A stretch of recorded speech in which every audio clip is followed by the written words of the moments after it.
on l'aura compris avec toutes ces interventions qu'on a vues, on est dans un monde en crise et les capitalistes sont prêts à tout, même au pire, pour sauver le système. Mais en fait, on voit que le pire n'est jamais certain et qu'il y a de nombreux secteurs en fait, qui refusent le fatalisme et qui décident de se mobiliser face à ça pour éviter le pire et parfois même pour poser la question de mieux, du meilleur. La rentrée, elle arrive sous le signe des crises, d'une possible deuxième vague de Covid, mais du coup aussi de la combativité. C'est ce qu'on a essayé de montrer et de démontrer ce soir. Alors, il te revient de conclure le meeting. Qu'est-ce qu'on fait à la rentrée ? Ce qu'on fait, c'est qu'on va lutter et puis on va faire en sorte de s'en sortir. Il y a les deux à la fois. Bon, d'abord, je voudrais commencer, chers amis camarades, par vous saluer et partager avec vous. J'imagine que vous me suivrez sur cette idée-là.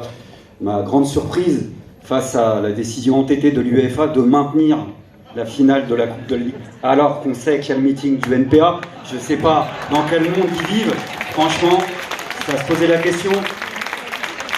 Donc c'est peu dire, même pour cette raison-là, qu'on évolue dans une situation absolument inédite, qui explique les conditions un petit peu spéciales de cette université d'été, pour te répondre donc du coup de ce meeting, qui n'est pas tout à fait un meeting de rentrée traditionnel, comme on a l'habitude de le faire, pour la simple et bonne raison qu'autour de nous, en ce moment, ça parle plus de sortie que de rentrée, si on est tout à fait honnête, et de sortie de crise sanitaire. C'est quand même ça qu'il y a dans les têtes, c'est quand même ça qui plombe la situation, et c'est là-dedans qu'on va être amené à évoluer, il ne faut pas se raconter l'histoire. Ce qui ne veut pas dire que ça suspend le restant.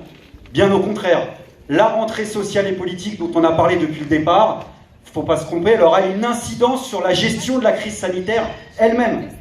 D'abord parce que la crise du Covid, nous on l'a dit, mais c'est peu traité, c'est d'ores et déjà une catastrophe sociale, mais une vraie catastrophe sociale, avec des plans de licenciement, des fermetures d'entreprises, des centaines de milliers de chômeurs supplémentaires, et donc il va falloir se battre, ne serait-ce que pour ça, pour empêcher les fermetures, empêcher les licenciements, lutter, faire grève, manifester, ça aura un sens pour l'emploi, pour le partage du temps de travail une bonne fois pour toutes, plutôt que de demander aux mêmes de continuer à bosser plus longtemps alors qu'il va y avoir plus de chômeurs.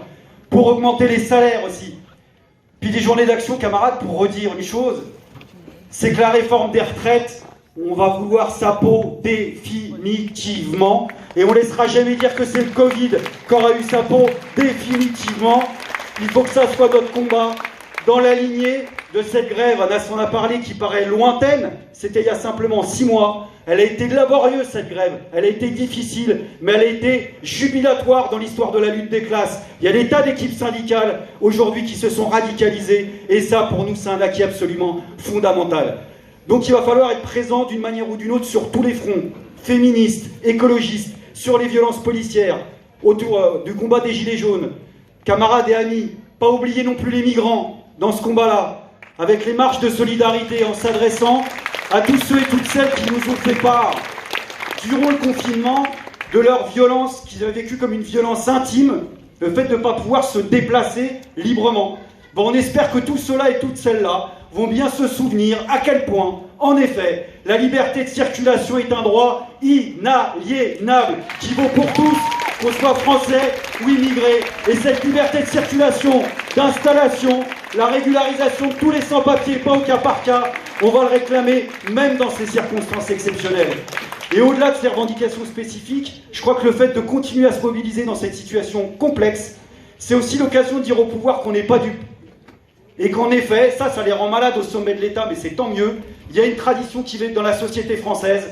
À n'importe quel instant, il peut y avoir l'irruption de dizaines de milliers de personnes sur le devant de la scène. Ça les rend malades, comme ça s'est passé au moment du déconfinement, à l'appel du comité Adama Traoré, auquel on rend hommage et on tient à affirmer notre solidarité.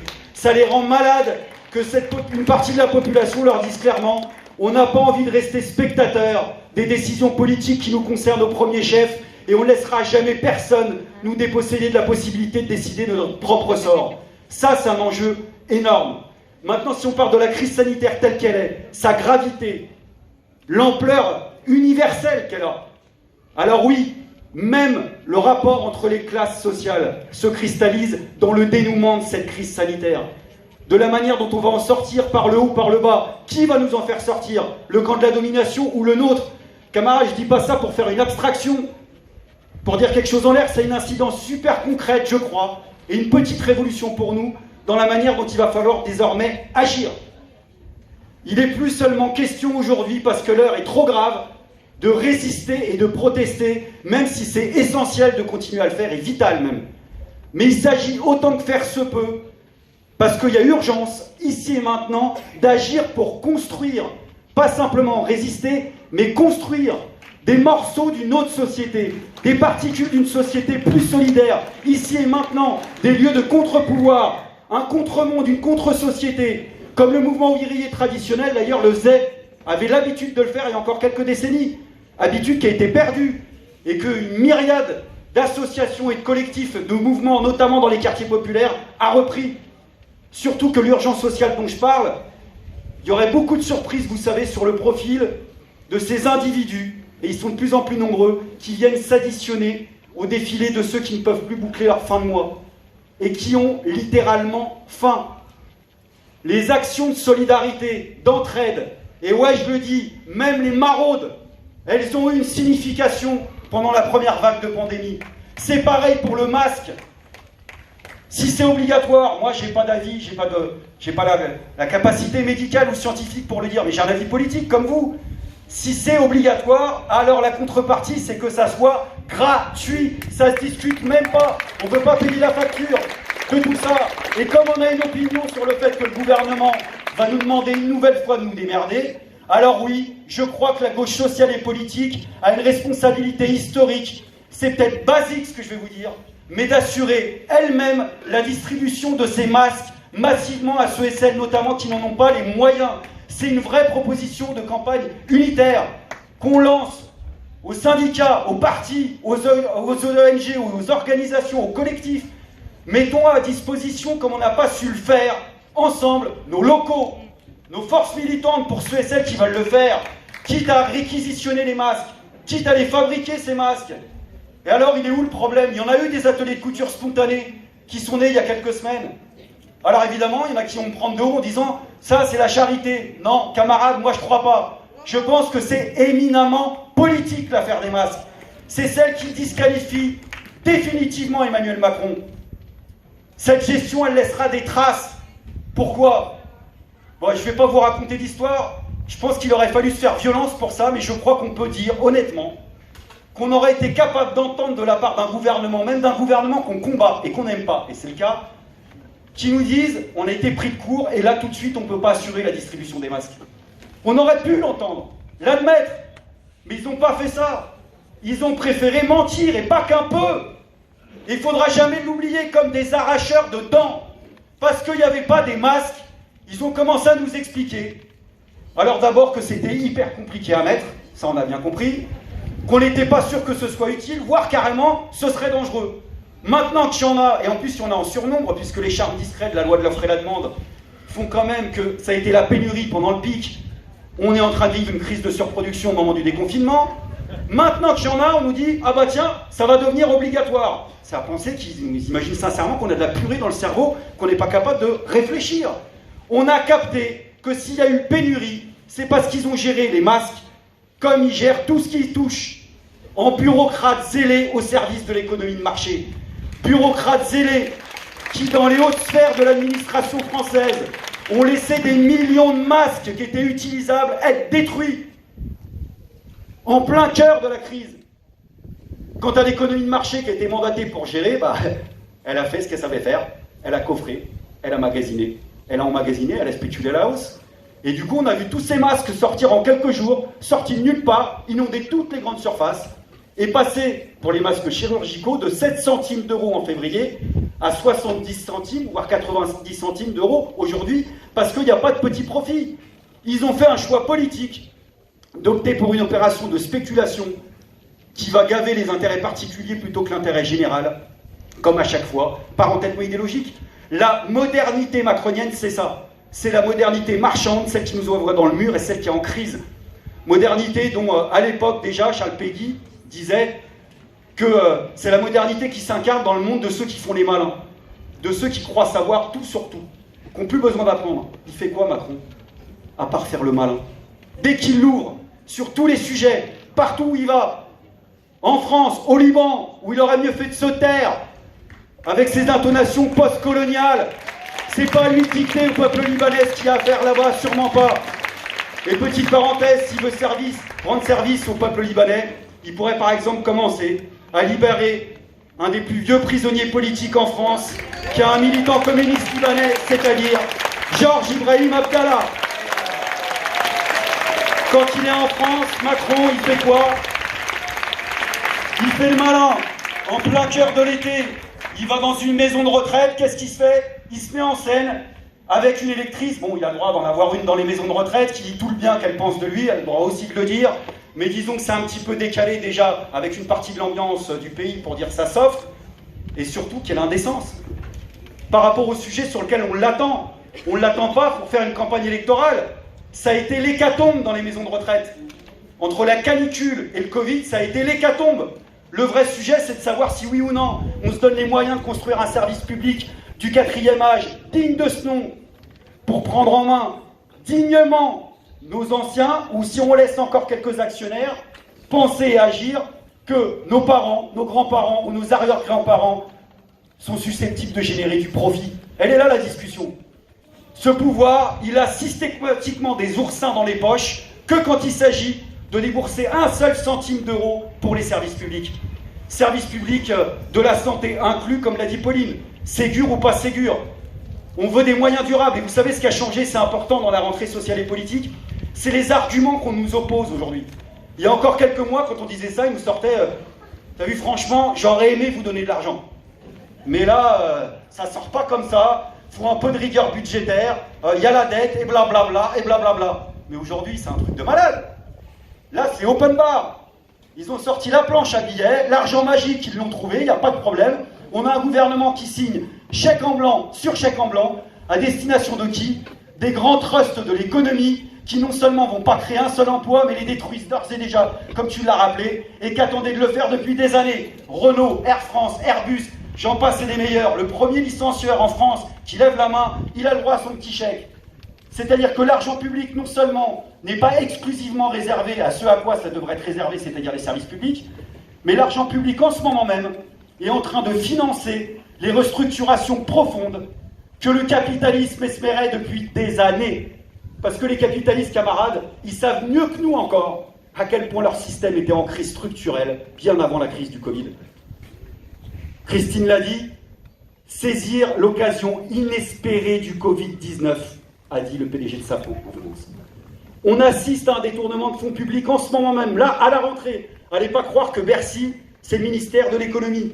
C'est pas un ministère de l'économie, c'est un DAB, un distributeur automatique pour les capitalistes français, qui viennent et qui se servent comme ils veulent. Et il n'y a pas de plafonnement de possibilité de retrait. C'est pas comme sur mon bureau de poste. Tu joues, tu gagnes à chaque fois. Allez pas croire, enfin, qu'il y a un nouveau gouvernement dans ce pays depuis quelques semaines, ça se serait.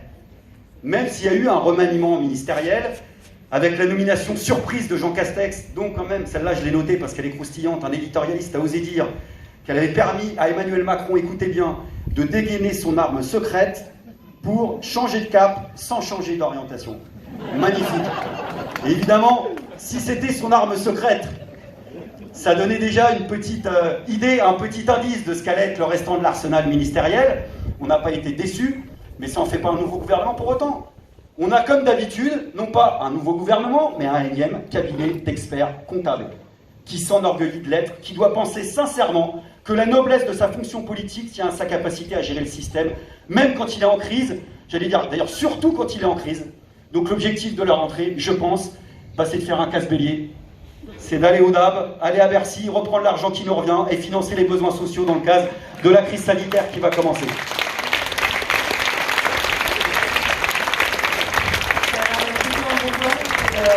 Alors juste quelques annonces avant la fin et avant de vous laisser terminer la soirée. Justement, c'est-à-dire que Macron, je disais, il faisait le malin, il nous lègue, comme bien souvent d'ailleurs, un mode d'emploi sans le savoir, c'est-à-dire un contre-exemple.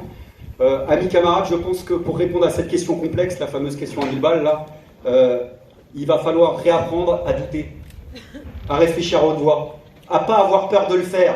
C'est pas une honte d'avancer à tâtons parce que la situation, elle est objectivement complexe, camarades. La politique, c'est inventer et penser l'inconnu. C'était la belle formule de notre camarade et ami Daniel Ben Saïd.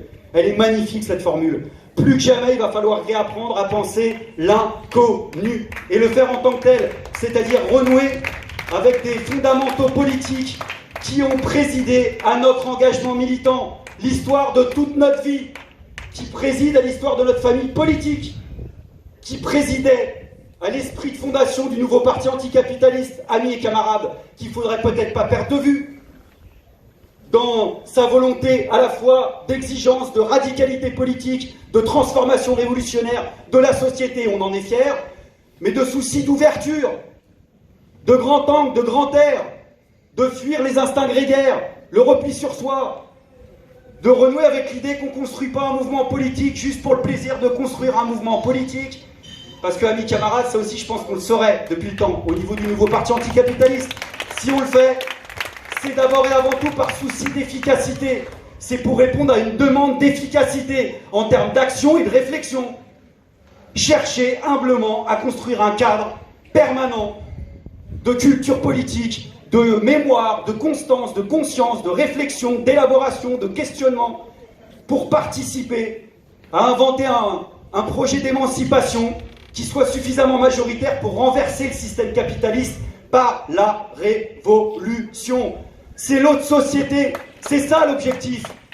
Quitte à être provocateur, camarades, ça c'est l'objectif. Tout le restant, c'est que de l'utilitaire. Le parti politique, pour nous, n'a jamais été une fin en soi. Il ne le sera jamais. C'est qu'un moyen. Il n'y a pas de honte à se vivre en perpétuel dépassement, en remise en question constante. On ne construit pas une organisation juste pour le plaisir de planter dans le décor une nouvelle chapelle de je ne sais quelle orthodoxie politique, voire une secte. On cherche à construire un parti qui soit un moyen utile pour notre camp, pour la lutte de classe, qui affirme sa disponibilité unitaire à regrouper les forces anticapitalistes dans le cadre de disputes idéologiques, dans tous les combats de la lutte de classe, sociaux, politiques et électoraux. Ouais, quand c'est possible. Mais il est où le problème sérieux? Un des rares moments pendant la campagne municipale, c'était quand même le succès de la campagne de Philippe Poutou et de sa liste à Bordeaux. On va quand même pas bouger notre plaisir par rapport à ça. Donc au-delà de cette pratique avec laquelle il faut renouer, c'est chercher à recréer un parti qui soit donc cette fameuse hypothèse stratégique. C'est-à-dire avec ceux et celles d'autres organisations, d'autres mouvements, ou qui ne sont pas dans des mouvements, réfléchir à des questions stratégiques, c'est-à-dire pas simplement des revendications d'urgence, pas simplement des revendications immédiates.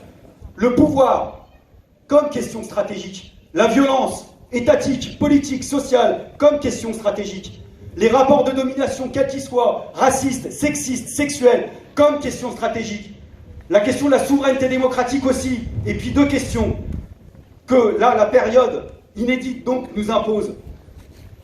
C'est qu'aujourd'hui, compte tenu de cette contre-révolution anthropologique qui est mise en lumière à la fois, Christine l'a dit, par la crise du Covid, le réchauffement climatique, la disparition des espèces végétales, animales, c'est évident qu'on ne peut plus penser un quelconque projet d'émancipation simplement en imaginant le rapport de l'humanité en son sein.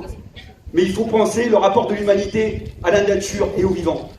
Donc penser, imaginer une programmation collective et démocratique d'un nouveau mode de consommation et de production qui sort du logiciel de l'économie de marché, mais aussi du productivisme, parce que la planification bureaucratique, elle a aussi laissé des traces et elle n'est pas suffisante. Et la dernière question enfin, comme question stratégique, ça a été dit à plusieurs reprises, en effet, c'est la question du travail, qui est une question majeure, qui a été déjà re-questionnée à cause des politiques libérales, de la précarisation, mais aussi du numérique, de la robotisation, de la mécanisation, de la remise en cause du temps de travail, c'est-à-dire qu'il y a une nouvelle forme d'aliénation au travail, qui est plus perfide, qui existe. Et là, camarades et amis, on n'en a pas trop parlé, mais qui va franchir un seuil supplémentaire avec la crise sanitaire. Cette affaire du télétravail, ça, c'est un sacré poison. Ce rapport d'individualisation ultime au travail, ça, c'est un sacré poison, qui va exclure un peu plus encore les producteurs et les productrices de leur propre réalisation, parce que tu n'auras plus qu'une vision parcellaire de ta propre réalisation. C'est quelque chose de perfide, et derrière ça, il y a une question existentielle. C'est qu'à les écouter, la pensée dominante, on nous répète matin, midi et soir que finalement notre mission sur Terre, ça serait de fabriquer du PIB. Alors on a perdu 6% du PIB. Alors nous on se regarde, fait putain merde, ça va être compliqué. On a perdu, non, 13% du PIB. Alors là on commence à être en panique. Et là on nous annonce c'est 22% du PIB. On transpire. Mais du PIB pourquoi? On ne crée pas des richesses que pour créer des richesses. On crée des richesses pour satisfaire des besoins dont on veut discuter démocratiquement. Les besoins réels, prioritaires, secondaires, artificiellement créés par la publicité, l'obsolescence programmée, j'en passe et des meilleurs. La question démocratique, elle est aussi ça. On n'a pas simplement vocation à nous parler que de PIB, de RIB, on n'est pas que des producteurs, des consommateurs. On a envie de vivre, s'épanouir, avoir accès à autre chose, ici et maintenant. Donc ça a été dit, je terminerai là-dessus. Ce qui nous motive, un instinct de survie, de vie aussi, tout court, de vie pour tous et toutes. Je vous souhaite de vous porter bien, qu'on explose les luttes, les mobilisations à la rentrée. Et je voudrais, parce que beaucoup m'ont posé la question, et à d'autres aussi, avoir une petite pensée émue et lui envoyer plein de bisous à un camarade qui n'est pas là, c'est la première année, qui est Alain Krivine. On lui dit plein de force et à très vite.